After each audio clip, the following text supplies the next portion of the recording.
Yitzhak est enfant de rescapés de la Shoah. Pour la première fois, il va raconter leur histoire, non pas devant des élèves, mais face à un dispositif de caméra bien particulier. C'est notre laboratoire et aussi la réplique d'un de nos studios. Comme vous pouvez le voir, tout autour de la pièce, il y a des caméras volumétriques et un éclairage LED. Vous allez vous placer dans ce carré et tout ce qui sera filmé dans cette zone va permettre de fabriquer votre hologramme. Action.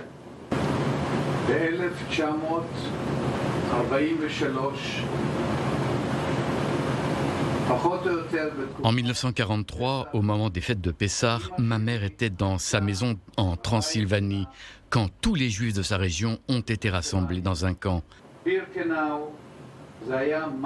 Birkenau, c'est le camp où plus d'1,5 million de Juifs ont été déportés. Créée en 2016 à Tel Aviv, la start-up Tetavi fabrique des hologrammes aussi vrais que nature, avec un dispositif bien plus léger que les géants du secteur comme Microsoft, Intel ou Sony. La révolution à Tetavi, c'est que tout le système a été conçu pour être mobile et que le fond de la pièce n'a aucune importance.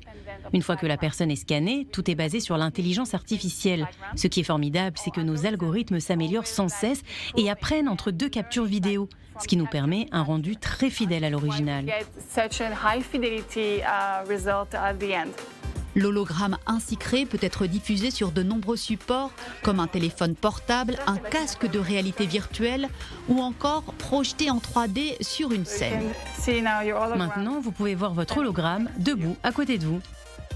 Le fils d'Yitzhak a créé le projet Never Again pour conserver le maximum de témoignages de rescapés de la Shoah sous forme d'hologrammes. L'impact d'un témoignage authentique est bien plus fort que n'importe quelle histoire rapportée. J'ai eu l'idée il y a plusieurs années, mais la technologie n'existait pas encore. Avec Tetavi, je peux désormais facilement enregistrer les hologrammes des rescapés et les rendre accessibles aux générations futures. Avec l'arrivée de la 5e génération de réseaux mobiles et donc d'un Internet bien plus rapide, les hologrammes feront bientôt partie de notre quotidien. Imaginez qu'il soit possible d'entrer vraiment dans un film et de faire partie de l'action, ou d'aller à un concert virtuel, d'être sur la scène avec le groupe. Et quand vous tournez à droite, vous pouvez admirer le solo de guitare et à gauche le jeu du batteur. Vous pourrez aussi visiter virtuellement n'importe quel endroit dans le monde. À cause du coronavirus, le président Reuven Rivlin a annulé la traditionnelle fête à son domicile lors du jour de l'indépendance et il s'est adressé aux Israéliens à travers un hologramme, une première mondiale. Mais bientôt, il ne sera plus nécessaire d'être président ou une star d'Hollywood pour fabriquer son propre hologramme.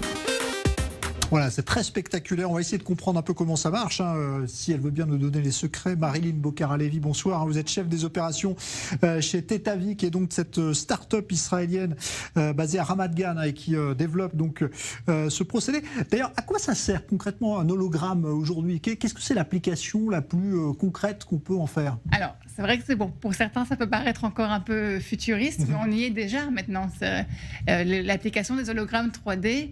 Alors, imaginez, on est nous-mêmes en contact avec des grands noms du média et du divertissement et de la musique. Alors, imaginez un concert, comme mon collègue en parlait, mais un concert de musique où vous pouvez vraiment monter sur scène avec votre artiste préféré, chanter un solo avec lui, voir le batteur à droite, le guitariste à gauche, participer à une conférence, c'est vraiment être au premier rang.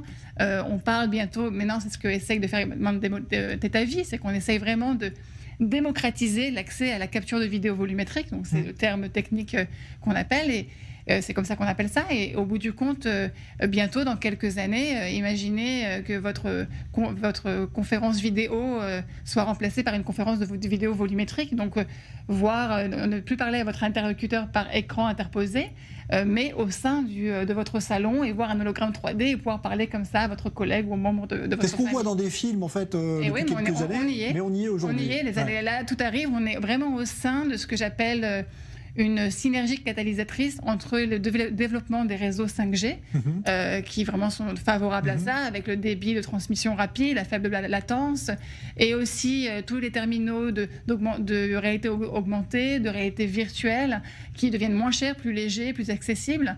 Et surtout, on est au sein d'une génération Z qui a cette soif de création de contenu, un contenu immersif, interactif. Et aussi la période que l'on vit maintenant, ce Covid-19, on a ce besoin d'humaniser la digitalisation. C'est vraiment un autre moyen de communiquer et de connecter. De s'évader aussi, peut-être. De s'évader, exactement. Voilà, de sortir de son salon et pouvoir voyager là où on veut.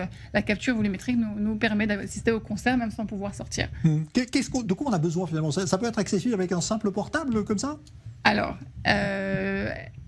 bien sûr, il y a la version professionnelle, la version de venir dans un studio, vraiment, ça peut servir aux grandes représentations de Hollywood et vraiment les concerts dont je vous parlais. Mais c'est vrai que, voilà, je ne rentrerai pas dans les détails trop, on va laisser le secret et le mystère.